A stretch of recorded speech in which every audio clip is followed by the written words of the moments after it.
Melissa juga berkongsi 5 idea yang kita perlu terapkan supaya PDPC kita boleh berjalan dengan lancar di norma baharu ini. So 5 idea tersebut, yang pertama sekali yang dikongsikan oleh Melissa ialah kita perlukan kerjasama daripada ibu bapa dan murid. So there needs to be a constant communication. Kita kena ada kerjasama dengan ibu bapa macam mana kita boleh bantu murid kita untuk lebih improve lah dalam studies mereka. Yang kedua ialah hubungan yang positif bersama murid. Okay, that is very important sebab walaupun ada teknologi yang membantu, apa-apa pun dia tak boleh dia tak boleh compete with the relationship that a students have with the teacher. And the third one is the emotional well-being of the students, dan di sini kita lihat lebih kepada aspek 4.42 iaitu guru sebagai pendorong emosi dan juga 4.6 iaitu murid sebagai pembelajar aktif. Okay, aspek yang keempat yang kita perlu terapkan ialah macam mana kita nak pastikan PDPC kita mudah difahami dan mudah dicapai, memandangkan kita hanya ada beberapa bulan sahaja yang tinggal, dan kita nak pastikan pelajar kita sama ada dari cemerlang sampailah pelajar yang galusnya mereka boleh dapat apa yang kita ajar.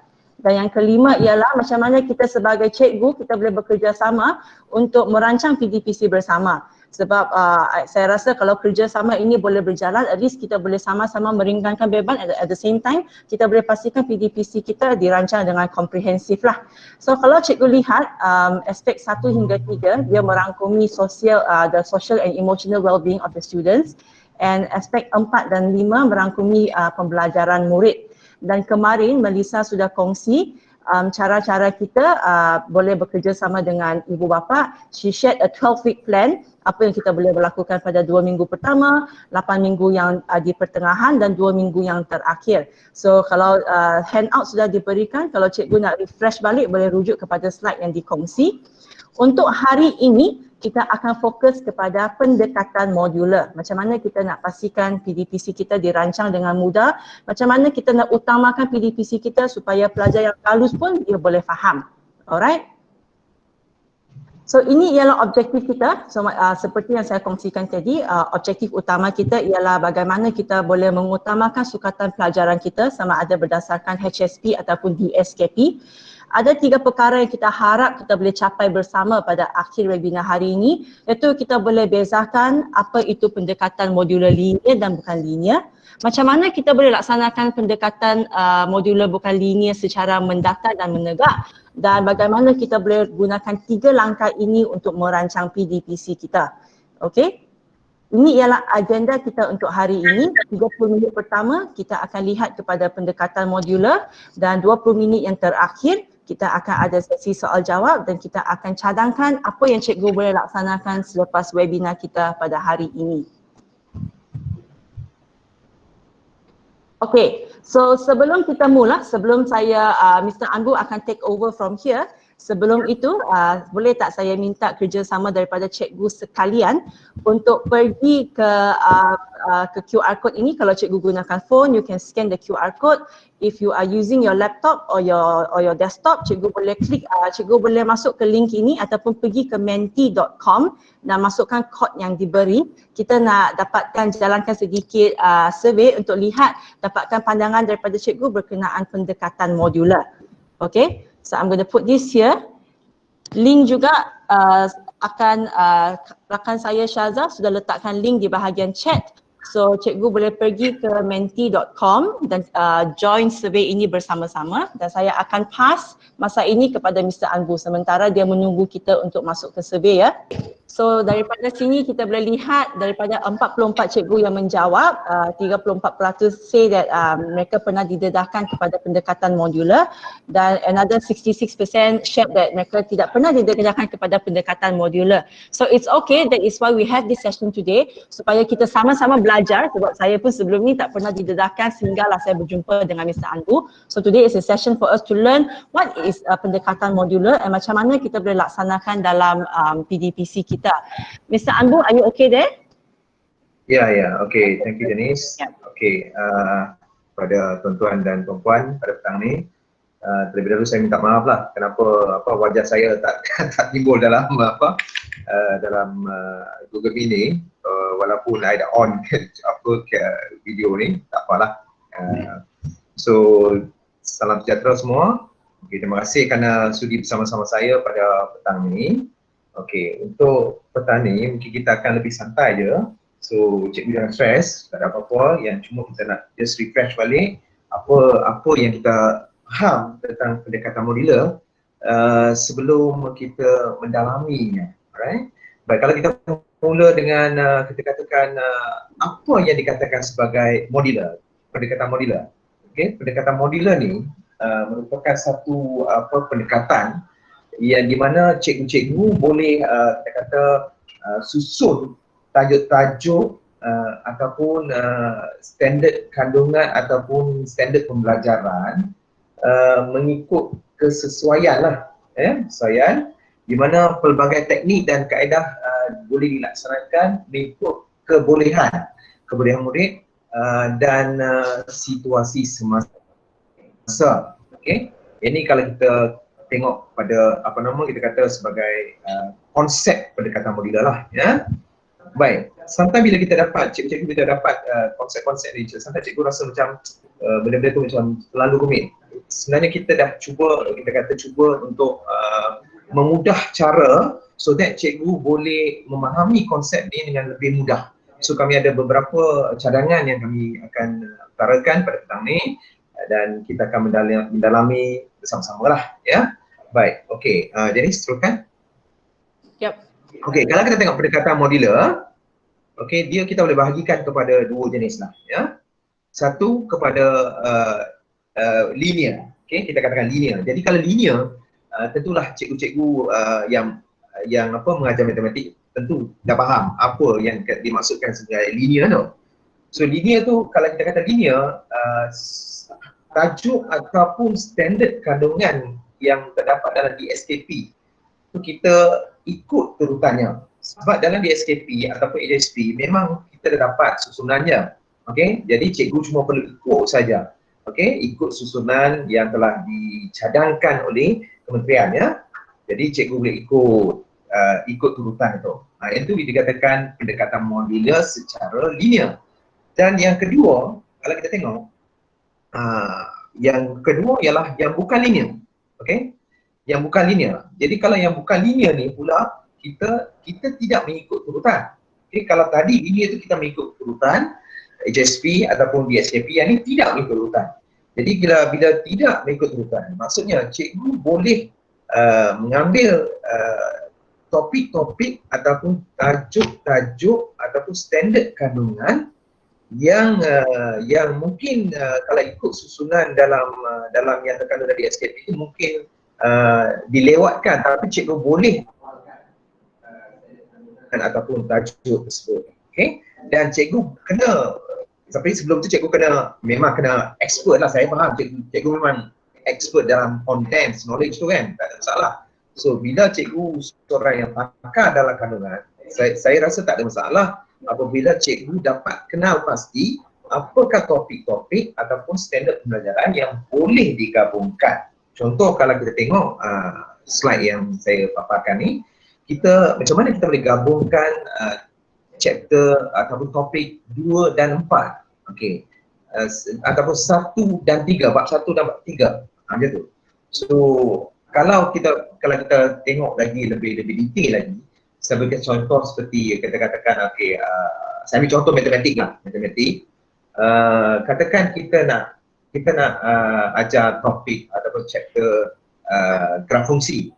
Okey, jadi ada kemungkinan kita boleh gabungkan chapter graf fungsi ni dengan ungkapan algebra yang sebelum ni kita ada di form 3 dan sebagainya. So ataupun di form 4 kesamaan serentak dan sebagainya. So mungkin ada peluang kita nak. So kita kena tengok balik kandungan ataupun tajuk yang terkandung dalam DSKP ataupun HSP. So kalau untuk form 5 kita gunakan HSP lah, ya. Yang form 4 untuk form 4 kita akan gunakan DSKP. Okay. So jadi apa yang kalau kita secara rangkuman apa yang kita boleh buat, yang pendekatan modular ni adalah berdasarkan keperluan kurikulum seperti yang saya sebut tadi, iaitu kandungan-kandungan yang boleh diasingkan ataupun dikecilkan mengikut standard pembelajaran yang telah disediakan, iaitu mengikut keperluan kurikulum lah, iaitu lebih kepada linear, lebih linear. So yang kedua kepada kebolehan murid. Kebolehan murid ni macam mana kita boleh menggabungkan standard kandungan atau standard pelajaran mengikut kreativiti cikgu, okey, untuk membolehkan murid berfikir secara kreatif dan hayati apa yang hasrat cikgu nak sampaikan dalam PDP. Okay? Itu satu. Okay? Dan yang ketiga tu, kita nampak situasi semasa. Ini yang saya nak tekankan ni. Okay? So situasi semasa ni kalau kita tengok, kita baru saja melalui satu proses yang tak pernah berlaku di luar jangkaan kita selepas kita dilanda pandemik COVID-19. So kita telah hampir lebih kurang 3 bulan setelah kita tidak bersemuka dengan murid-murid. Sudah tentu cikgu-cikgu rasakan sukatan pelajaran yang cikgu-cikgu nak sampaikan tu besar kemungkinan cikgu rasa murid-murid cikgu dah ketinggalan ya. Okey, jadi apa yang kita nak buat selepas ni? So kita cuma ada beberapa bulan lagi. So saya fokus pada SPM lah ya, SPM dulu sebab itu yang kritikal lah saya punya nampak kan. So kalau kita tengok di sekarang kita dalam bulan Julai, so dah mungkin hasil sekolah kita sampai bulan 12 Disember sebelum pelajar SPM ni akan menduduki peperiksaan pada bulan Januari nanti. So kita cuma tinggal 5 bulan. Jadi macam mana kita nak habiskan sukatan satu perkara, dan satu macam mana kita nak sampaikan PDP kita dengan berkesan kepada murid-murid kita. Dan setakat ni tak ada apa-apa arahan yang mengatakan sukatan akan dirombak ataupun dikurangkan topik dan sebagainya. Setakat ni tak ada pemarahan. So saya percaya memang kita akan lalui perkara yang sama lah seperti tahun sudah. Jadi macam mana kita nak atasi kekangan ataupun masalah atau isu yang kita hadapi sekarang dalam situasi semasa ini. Ini yang kita nak tekankan lah. So itu yang jadi persoalan yang kita harus teliti untuk situasi semasa. Yang keempat tu tema yang kita boleh gabungkan mungkin berdasarkan standard DSKP atau PHP yang telah disediakan lah ya. Okey, teruskan Janice. Okey. Baik, jadi dari sini kita dapat kena pasti dah. Okey. Jadi pendekatan modular bukan linear yang hendak ditekankan dalam menangani situasi semasa. Okey. Jadi pendekatan modular bukan linear boleh dikategorikan kepada dua jenis. Okey. Satu yang kita kata sebagai mendata. So apa yang dikatakan sebagai mendata itu mungkin saya akan terangkan nantilah. Okey. Jadi tajuk ataupun kandungan yang secara kandungan yang terkandung dalam DSKP itu dalam tingkatan yang sama. Saya akan berikan contoh nanti. Okey. Macam mana dikatakan tingkatan yang sama? Okey, mendata ni saya akan jelaskan dengan contoh tu nanti. Okey, dan yang seterusnya okey, yang kedua tu adalah menegak, vertikal. Okey, vertikal di mana tajuk ataupun tajuk yang terkandung dalam HSP ataupun standard kandungan DSKP dalam tingkatan yang berbeza. Ini cikgu kena nampak lah, kena tengok lah. Dengan jelas apa bezanya antara mendata dengan menegak. Okey, horizontal and vertical. Dan begitu juga ada lagi perbezaan di mana secara pendekatan modular bukan linear secara mendatang boleh kita jalankan dalam mata pelajaran yang sama. Dan juga boleh juga merentas mata pelajaran. Begitu juga untuk yang vertikal atau menegak ni. Boleh digunakan dalam mata pelajaran yang sama dan juga merentas mata pelajaran. Contoh macam mana kita boleh gabungkan kemahiran ataupun uraian standard kandungan daripada matematik dengan sains. Okay, bagi kita tengok contoh lah untuk memudahkan cikgu memahami apa yang saya sebut tadi. Okey, mendata dalam mata pelajaran, contoh macam sejarah. Tingkatan 1, saya beri contoh lah, sejarah tingkatan 1, di mana kemahiran 5.1, kerajaan alam Melayu, ialah kemahiran yang kandung dalam tingkatan 1. Okey. Kemudian kita ambil satu lagi kemahiran yang 5.2, warisan kerajaan alam Melayu tingkatan 1 juga. Macam mana kedua-dua ni kita boleh gabungkan. Okey, kita boleh gabungkan dalam apa yang diterjemahkan dalam standard pembelajaran tu, ya, kita daripada kedua-dua standard kandungan ni, kita boleh gabungkan untuk menghasilkan PDP kita. Okay, yang ni kita kata mendaftar dalam mata pelajaran. Jadi kedua-dua kemahiran tu masih dalam tingkatan yang sama dan subjek yang sama. Okey, yang seterusnya yang kedua ni ialah mendaftar merentas mata pelajaran, di mana kemahiran yang kita gabungkan daripada geografi, contoh ya 2.1 bumi, iaitu daripada geografi tingkatan 1, kita gabungkan dengan 2.1 daripada sejarah tingkatan 1, iaitu zaman air batu. Macam mana kita boleh gabungkan dua tu untuk menghasilkan PDP.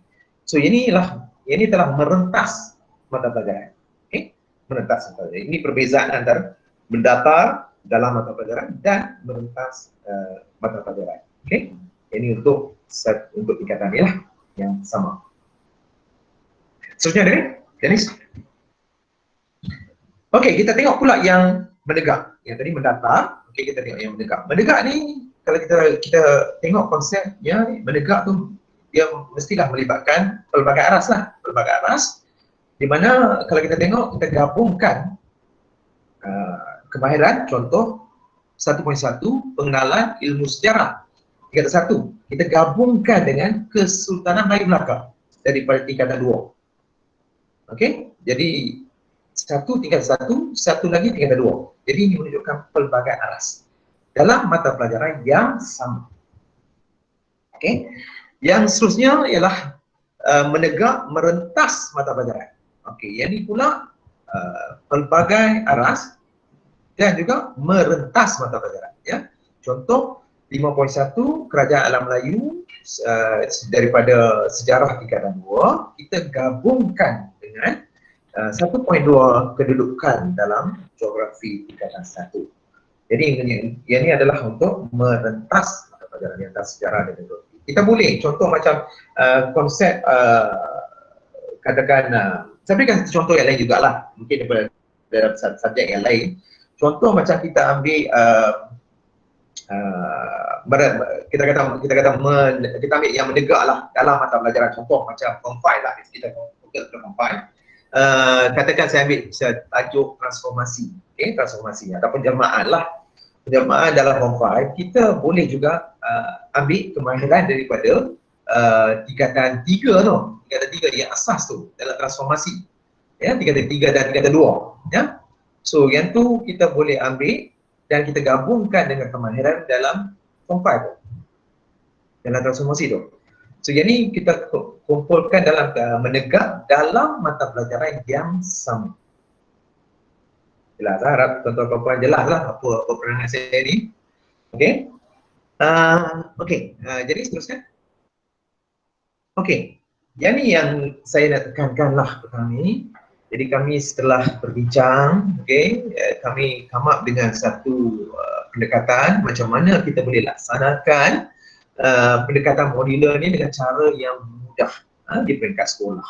Okay? Sebab sometimes kita nampak bila kita sebut konsep-konsep dan sebagainya, cikgu masih tak nampak mana titik mulanya. Macam mana kita nak mula dengan pendekatan modular di peringkat sekolah ni. Jadi itulah sebabnya kami come up dengan 3 langkah di mana di peringkat pertama, langkah yang pertama, apa yang kita buat ialah senaraikan tajuk dulu.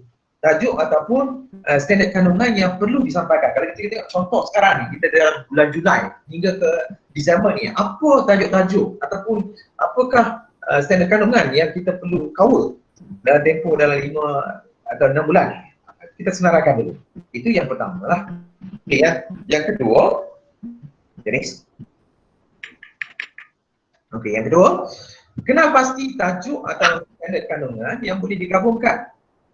So, cikgu tengok dulu, bila cikgu senaraikan tajuk-tajuk ataupun topik-topik tu, barulah cikgu nampak, okey, tajuk ni, ialah kandungannya lah sekian-sekian. Okey, tajuk ni apa kandungannya? So, adakah kandungan ni kita boleh gabungkan? Contoh katakan tajuk 1, kemahirannya dalam tajuk 1, dan kemahiran dalam tajuk 3. Boleh tak kita gabungkan? Ya. Okey, jadi kalau kita tengok, kita boleh gabungkan kemahiran ataupun kandungan ataupun tengok. So kita boleh pilih lah mana-mana satu yang kita nak gabung. Adakah kita nak gabung secara dari segi kemahiran yang terkandung dalam tajuk 1 atau 3, ataupun kandungannya ataupun temanya.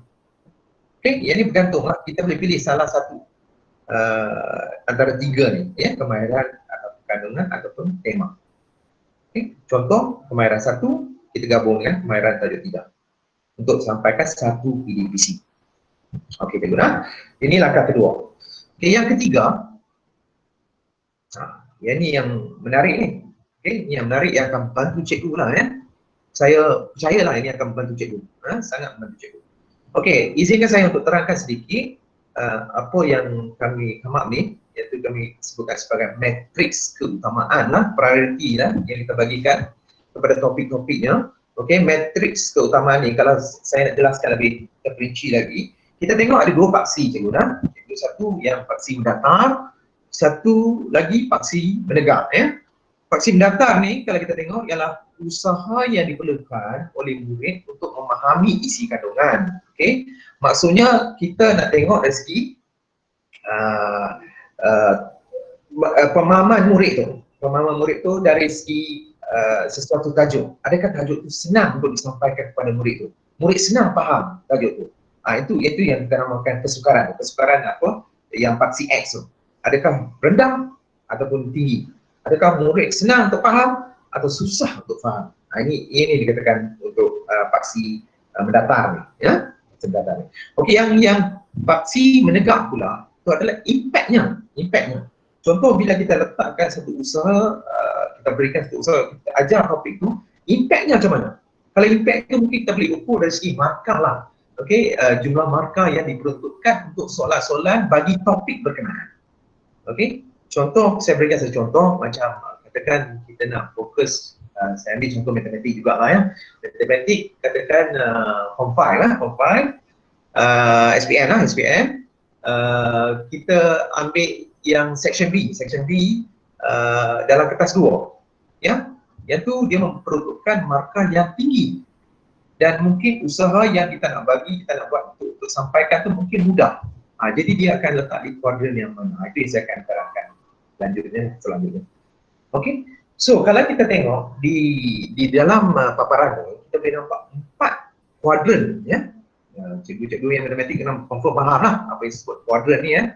So 4 kuadran yang kita boleh nampak di sini. Okey. So kami telah kelompokkan murid-murid dalam 4 kuadran ni. Okey, kita tengok yang pertama. Okey, yang pertama kita nampak, okey, ialah kumpulan yang tadi kumpulan galus. Kumpulan galus, murid-murid yang boleh dikategorikan sebagai kita kata mungkin dari segi kehadiran yang tidak berapa mantap, dan mungkin keputusan peperiksaan mereka pun dalam single digit ataupun dalam belas macam tu. Okey, ataupun kita boleh kategorikan kepada yang kita kata susah lah, kira sangat tegar lah, kita boleh kata tegar lah, ya, sangat tegar. So macam mana kelompok yang kita kategorikan ni, yang ni mungkin kita fokus kepada topik-topik yang mungkin yang senang diajar dan mudah diajar, dan mungkin impaknya mungkin kurang kan, mungkin dia dapat 1 markah, 2 markah macam tu je. Impact dia mungkin macam tu je. Jadi impact dia tak cukup, tak tinggi dan topiknya pun topik yang mudah. So at least budak-budak yang katakan single digit pun at least boleh bergerak. Kalau dia tak lulus pun at least dia boleh bergerak ke markah belas macam tu. Ataupun yang memang dalam kedudukan 30 ke atas, okay, 30 ke atas, dengan 1-2 markah ni mungkin ada tak kemungkinan mungkin dia boleh lulus peperiksaan tu. Macam tu. Okay, itu yang dikelompokkan dia lebih kepada grade G lah. Grade G. Okay. So yang kelompok yang seterusnya ialah palus. Palus ni ialah pasti lulus lah. Pasti lulus ni kalau kita tengok kita cara untuk sampaikan ataupun topik-topik yang dipilih tu mungkin senang untuk diajar, dan senang untuk difahami murid. Okay? Dan impactnya pun cukup tinggi. Macam contoh saya berikan tadi, iaitu yang section B dalam matematik. Okay? Section cikgu yang subjek-subjek lain cikgu boleh fikirkanlah untuk yang apa? Kita kata tajuk-tajuk yang sesuai ya, untuk yang dikelompokkan dalam kuadran ni. Okay? So macam matematik ialah section B tu. Okay? Macam mana yang empat soalan tu boleh memastikan murid tu untuk lulus, pasti lulus. So ini dikategorikan kepada murid-murid yang grade D ataupun E, ya, yang D atau E. Tapi cikgu kena ingat, kadang-kadang murid yang dalam kelompok galus tu, yang di bawah tu, boleh juga kita ambil topik-topik yang ada dalam palus untuk pastikan murid lulus. Boleh juga, dia macam mungkin kemungkinan murid tu dalam kategori 30 hingga 39 markah, contoh. Okey, jadi mungkin soalan-soalan dalam kelompok palus ni, okay, mungkin boleh juga diberikan kepada galus, so that dia boleh juga lulus dalam SPM tu lah. Ya, macam tu. Okey, ini yang kedua lah. Yang ketiga, okey, yang berpotensi. Yang ni kepada topik-topik yang kemungkinan memang sukar untuk disampaikan, sukar untuk dipahami oleh murid. Okey. Dan impactnya pun rendah, mungkin markahnya sedikit, okay? tak banyak lah, tapi mungkin akan membantu murid-murid kelompok ini, iaitu mungkin kelompok C ataupun B.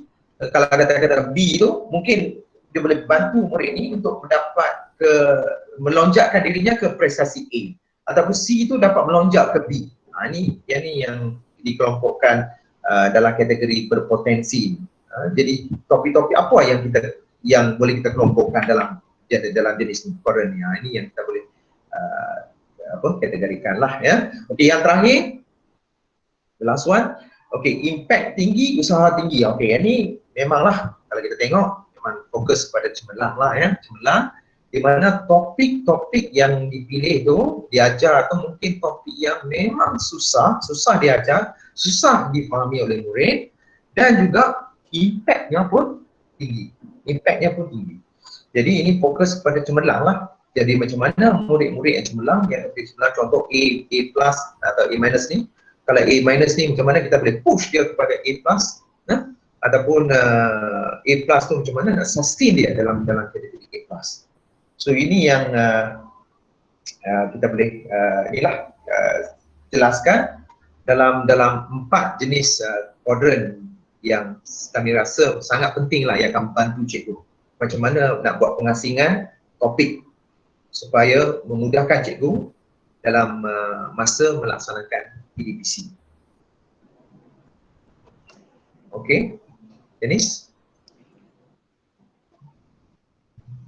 Okey, sebelum tu Janice, okey, Mr. Ambu, do you wanna ask the teachers to share? Mungkin kita bagi.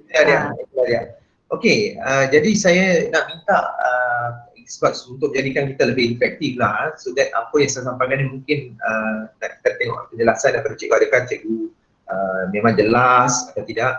Boleh tak kita minta pandangan daripada cikgu, sebab di sini ada cikgu yang memang akui pendekatan modul tu memang dia dah biasa dah. So kita minta pandangan daripada cikgu, mungkin dia boleh berkongsi di sini macam mana yang dia boleh ambil pendekatan modular secara mendatar ataupun menegak. Boleh tak sesiapa yang share, mungkin kita gunakan ruang chatting kita dan kita guna cikgu boleh share macam mana cikgu laksanakan pendekatan modular secara mendatar ataupun secara menegak, ya, dalam satu mata pelajaran ataupun merentas mata pelajaran. Okey, boleh tak kita berikan masa dalam seminit 2, jadi seminit 2. Yeah, we have enough time, Mr. Anbu. So mungkin, so I just rephrase your question, Mr. Anbu. So kita ada beberapa soalan lagi, Cikgu. So soalan pertama daripada Mr. Anbu ialah, kita kembali kepada perkongsian tadi di mana kita lihat perbezaan di antara mendakar dan menegak. So sekarang Mr. Anbu mohon cikgu-cikgu untuk ambil sedikit masa seminit macam tu fikir, apakah topik-topik yang kita boleh gabungkan dalam RPH kita. So maybe take 1 minute like that to think, dan kita boleh kongsi di ruangan chat sebab ini merupakan pendekatan yang baru untuk saya, kebanyakan cikgu untuk pelajari. So let's take this opportunity to start thinking what kind of topic we can gabung. Sini kita dah ada sejarah dan geografi dan Mr. Ambu dah bagi contoh matematik, maybe cikgu sains, cikgu BM, English or cikgu-cikgu lain boleh kongsi sama. Is it, am I right Mr. Ambu? Ya, Janice. So kami pun nak dapatkan maklumat daripada sekolah-sekolah sebenarnya yang sebagai pelaksana kepada pendekatan modular ni. So that kami pun dapat mungkin idea-idea yang baru, kita dapat share idea-idea yang baru. So saya harap cikgu-cikgu dapat berikan respon lah dalam ruang chatting tu. Saya masih menanti-nantikan lah daripada pandangan daripada cikgu lah. Tak apa, it's okay kalau silap ke apa, don't worry about yang kesilapan biasa lah. Tak ada masalah ya. Cuma saya nak dapatkan maklumat daripada para pendidik kita lah pada petang ni. Mungkin kita akan lebih jelas lagi.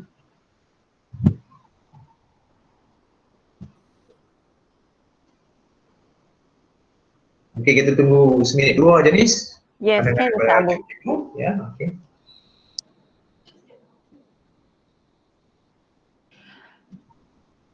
Cikgu pun boleh unmute yourself. Kalau cikgu tak nak guna ruangan chat, cikgu nak kongsi secara verbal pun boleh. So kita ada cikgu Yu di sini yang dia share chemistry dan biology, classes of food and natural polymer. Okay.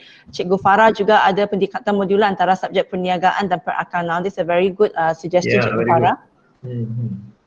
Satu ni lah kita nampak kan ada cikgu-cikgu memang dah biasa menggunakan pendekatan modular. Tahniah kepada cikgu. Saya Yu dan Farah tahniah macam mana dia gabung biologi dengan chemistry dan for subjek perniagaan dan perakanan. Okey, ada satu soalan mungkin Jenny saya jawab terus je ni untuk yang Mr. Wong Puan Hai tak tahu lelaki sorry lah Cikgu Wong lah okey. So boleh jelaskan sedikit tentang kumpulan palus. Kumpulan palus ni kita kategorikan sebagai kumpulan D dan I.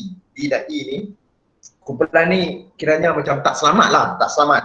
Kategori istilah biasa lah kita tak selamat. Adakah dia pasti akan lulus atau tidak? Okay. Mungkin kemungkinan dia akan turun. Okay. Mungkin dia akan fail. Yang tu kita kategorikan sebagai kumpulan palus. Tapi kita nak pastikan dia lulus. Kita be positif lah kan. Kita nak pastikan kumpulan ni lulus. So dalam D dan I, mungkin kita nak kekalkan dia D ataupun I. Ataupun kita boleh lonjakkan budak-budak ni ke C. Kemungkinan macam itulah.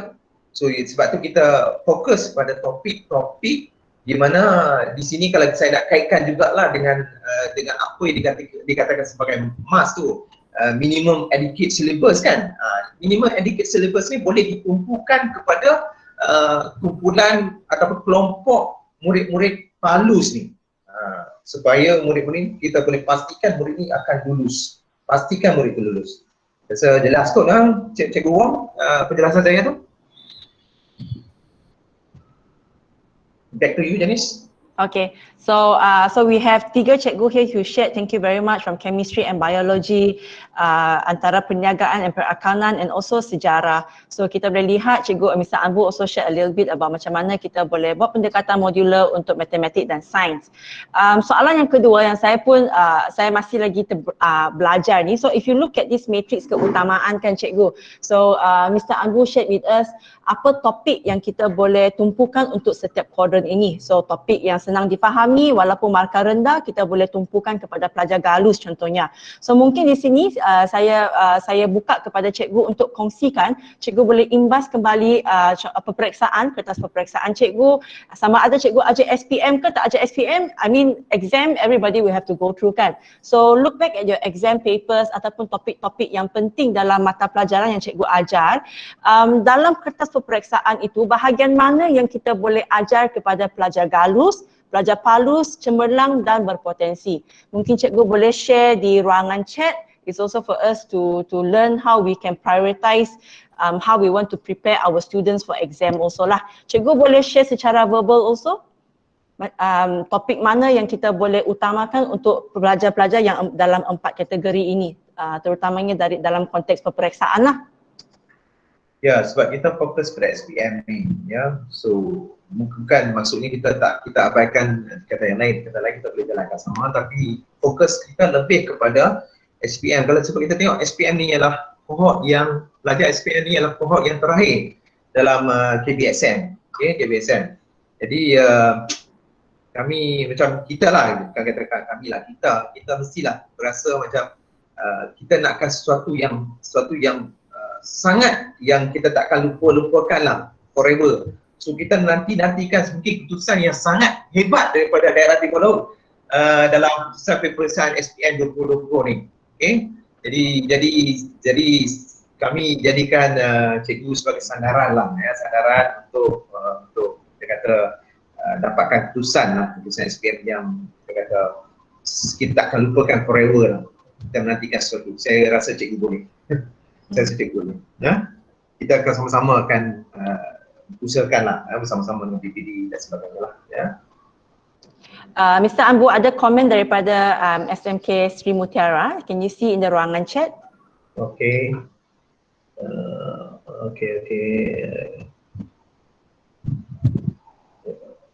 So it says that dari matriks keutamaan, kita dapati kita perlu sediakan 4 modul untuk 4 kategori murid ini. Okey. Yang ni terpulang kepada cikgu lah. Saya nampak bagus lah kalau cikgu yang respon ni dari Sumtera, it's good lah. Sebab dia nampak macam okey, dia boleh sediakan modul mengikut kohort murid tu. I mean kumpulan kelompok murid tu. So that dia untuk memudahkan dia dalam penyampaian ilmu tu dalam kelompok tersebut berdasarkan topik-topik itu. Itu is good lah cikgu respon ni. Maksudnya dia faham apa yang saya nak jelaskan tu. So dia come up dengan modul. Okey, dalam bentuk modul. Tak semestinya dalam bentuk modul, tapi cikgu nak come up dengan bentuk modul. Okey, it's okay. Cikgu boleh proceed untuk memudahkan cikgu lah. Sebab cikgu dah kelompokkan topik-topik mengikut kebolehan murid tu. Okey. Jadi cikgu boleh come up dengan modul daripada 4 kategori ni. Tanya cikgu, tanya. So Mr. Ambu dia, I mean it's like, ini memang pembelajaran terbeza lah, like we say. So for example, kalau dalam kelas itu, I remember we were discussing in this morning Mr. Ambu, contohnya kalau dalam kelas dia tak ada streaming, kita ada pelajar daripada pelbagai pelbagai potensi, ada yang Palus, Cemerlang, Galus and all. So at least we know that sebagai seorang cikgu untuk pelajar Cemerlang, kita boleh tumpukan bahagian a little bit of the sesetengah bahagian, dan maybe untuk pelajar Galus yang berada dalam kelas, kita boleh bagi aktiviti yang senang dipahami dan juga akan mendatangkan markah sedikit lah so that they can keep themselves occupied in the classroom. Kalau streaming, kalau sekolah ada streaming yang masih melaksanakan streaming, ini pun boleh membantu jugalah untuk cikgu mengutamakan apa yang perlu diajar untuk setiap murid. It's true. Yang ni satu lagi masalah yang mungkin cikgu ada tanya jugalah dalam hati kan. Mungkin cikgu tak utarakan.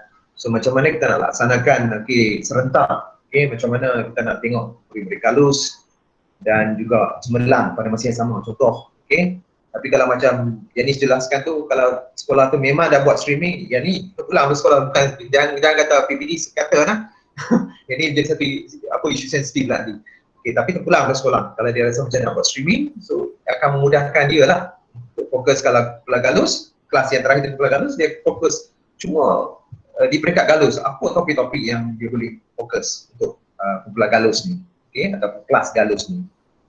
Untuk Cemerlang, dia akan fokus. Ini kalau dia buat streaming lah. Tapi kalau dalam kelas yang sama, kalau mengandungi kedua-dua kelompok atau 3 kelompok, macam jenis jelaskan, Galus ni dia lebih kepada topik-topik yang mudah disampaikan.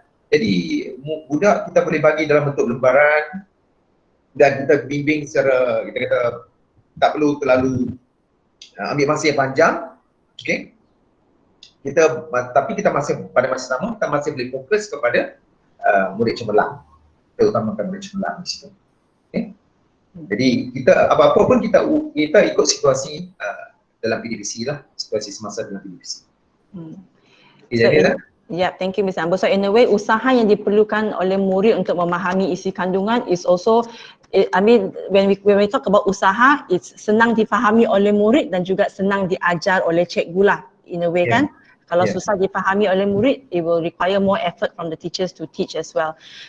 Thank you for the sharing Mr. Agu. Cikgu-cikgu, ada lagi tak soalan berkaitan dengan matrix ke ataupun pendekatan modular yang dikongsikan oleh Mr. Agu hari ini? So ini kita buka kepada ruangan untuk cikgu tanya soalan. Kalau sekiranya ada, boleh tanya dalam ruangan chat ataupun cikgu boleh tanya secara verbal.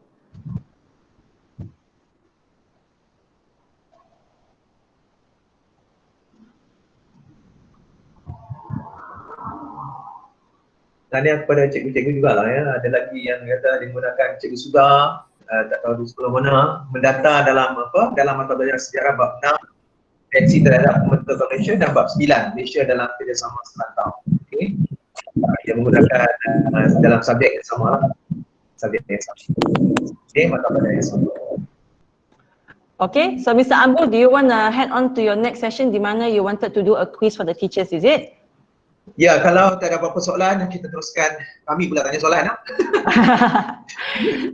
Okey, sebagai just untuk refresh balik apa yang kita telah dapat today, petang ni, kita just buat sedikit quiz bersama-sama cikgu.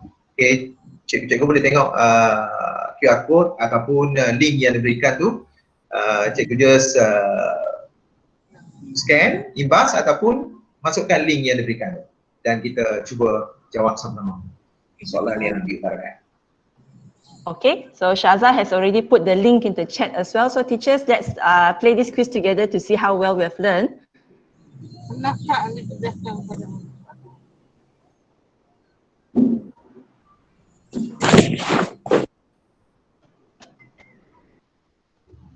So we are waiting for the place. Don't worry cikgu. Tak payah takut. Tak ada siapa akan didenda. Cikgu boleh masuk, no problem. So saya akan tunggu lagi beberapa orang baru saya open the quiz. Ya. Kita ada 100 orang hari ini, so mungkin kita tunggu sampai at least 50 orang. Boleh Janice, kita tengok. Kita beramai-ramai hari ni. Walaupun penjarakan sosial lah, dia penting kan, tak apa. Yes. Jauh. So we have 38 teachers. Jom cikgu, kita main quiz sama-sama. Jom, don't worry. Yang ni soalan dia memang mudah. Very basic. Apa yang kita telah buat hari ni, tu je. Quiz not open. Janice, please check. Sebab kita kena tunggu dulu. So saya akan tunggu sampai 50 orang. If you can see on the screen, baru saya akan open the quiz. Okay. So kita ada 43 orang sekarang, 44.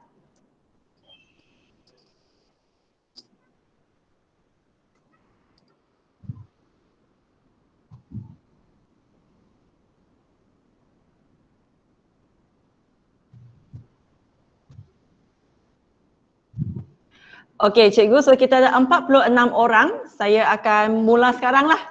Okay, cikgu sedia. So dia akan tunjukkan soalan dahulu, lepas tu dia akan bagi pilihan lah. And then Mr. Ambu, you can take it from there. Okay.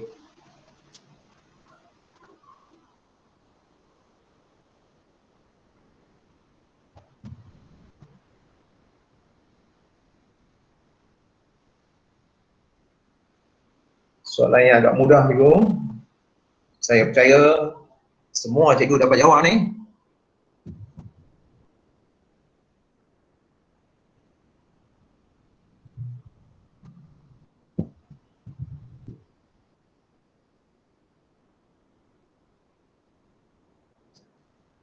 Tahniah kepada cikgu, 93%, okey. Cuma 7% tu saya rasa mungkin dia tersilap tekan cikgu. Bukan dia silap tu, tersilap tekan. Mr. Anggun want to explain a bit what the bukan linear tak? Kandungan ni dia mengikut urutan. Dia sebut tadi kan, kalau dia mengikut urutan one by one, set pelajaran tu seperti yang terkandung dalam DSKP kita, iaitu kita golongkan dalam pendekatan modular secara linear. Okey, secara linear cikgu. Saya rasa yang 7% tu mungkin dia tersilap tekan. Jadi, okey, teruskan. Okey.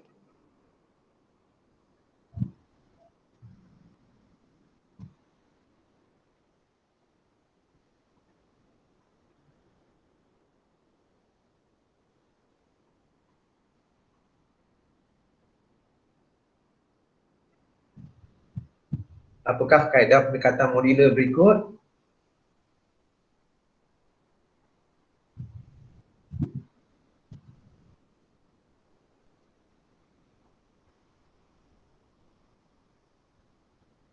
Wah, ada pelbagai kategori. Yang betul cuma 15%. Okey. Kenapa kita katakan bukan linear? Mendatar, merentas mata pelajaran. Okey, kalau kita tengok. Jadi sekali see the question. Okay, wait lah, Mr. Ambo. Tak boleh ya? Tak boleh tengok ya? No, I can show you the, yeah. Okey, adakah yang kedua tu yang apa? Yang melibatkan merentas subjek? Yes. Okey, merentas subjek dan bukan linear lah. Ya, dia maksudnya melibatkan dua subjek, sejarah atau geografi situ ya. Dua subjek lah. So that means Mr. Ambu mendata dan menegak is actually under bukan linear lah. It's not under linear kan? Sebab kalau linear dia hanya ikut je kan? Yes, kalau linear tu dia follow exactly apa yang terkandung dalam DSKP tu. Dia follow urutan. Itu linear. So ini bukan linear lah. Ya, bukan linear. Mendatar, merentas mata pelajaran. Mendatar maksudnya dia sama level lah, tingkatan yang sama. Tingkatan sama. Okey, soalan seterusnya. Harap cikgu jelas. Yang kedua tu harap mungkin lebih baik lagi lah.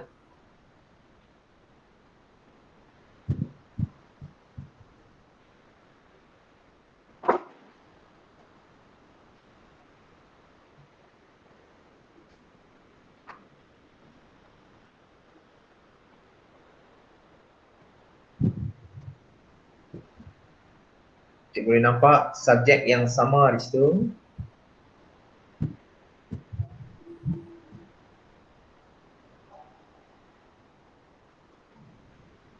Wow, tahniah cikgu. Okey, bukan linear.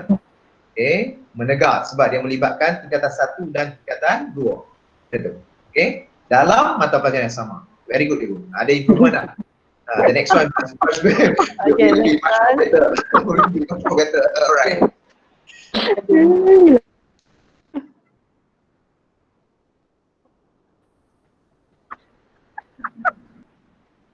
He enjoying himself.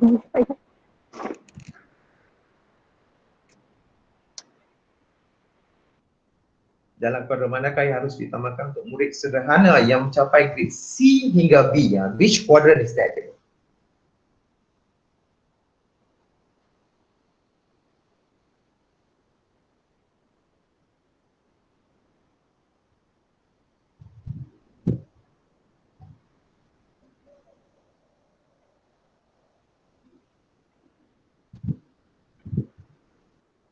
Okay, well done.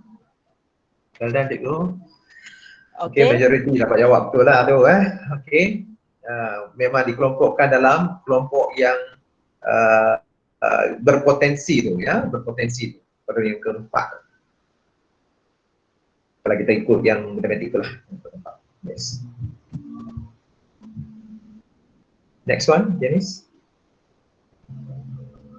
Okay. Standard kandungan dalam kuadran manakah yang harus diutamakan untuk murid yang mampu mencapai tahap minimum? Kelompok mana yang kita pastikan murid tu mencapai tahap minimum, at least pass?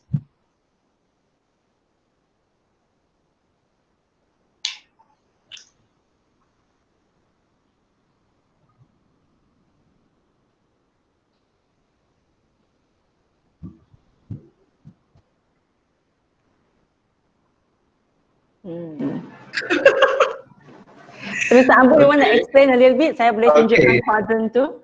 Ya. Okey. Kalau kita tengok cikgu, yang kita nak pastikan murid tu pasti lulus, ya.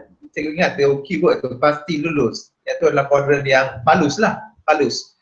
Palus di mana kita nak pastikan kumpulan ni dia at least dia boleh lulus. Kita nak pastikan dia lulus. Jadi perkataan tu kita boleh nampak dah. Which quadrant is that? Yang mencapai tahap minimum.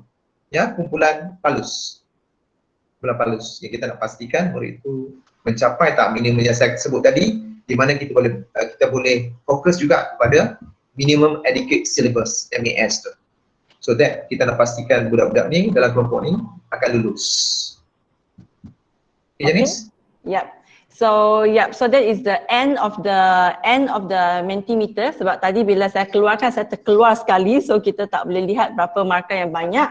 But thank you so much teachers, the 40 over teachers yang join the Mentimeter just now. So at least sedikit sebanyak kita tahu berapa banyak cikgu dah dapat, dan sekiranya kalau cikgu masih tak faham lagi, it's okay because this takes time for us to understand. So that's why kita akan kongsikan slide hari ini untuk rujukan cikgu jugalah. Okay. Janice, sebelum saya give it to you yang ni apa untuk last untuk petang ni lah. Okay. So saya harap cikgu-cikgu dapat sedikit sebanyak lah input untuk yang petang ni. Okay. Cuma kalau nak penerangan lebih lanjut tentang pendekatan modular, bolehlah cikgu-cikgu jangan segan silu minta bantuan daripada SSC Plus ke siapa-siapa ataupun daripada TV ke, atau gunakan platform Telegram ke yang teacher leaders tu pun boleh. So sebarang bentuk lah bimbingan kami boleh bantu cikgu lah, kita boleh bersama-sama. Bukan kita kata bukan kita ni hebat ke sama kan, sometimes kita nak perlukan maklumat daripada cikgu, so untuk memantapkan kita lagi lah, diri kita lagi.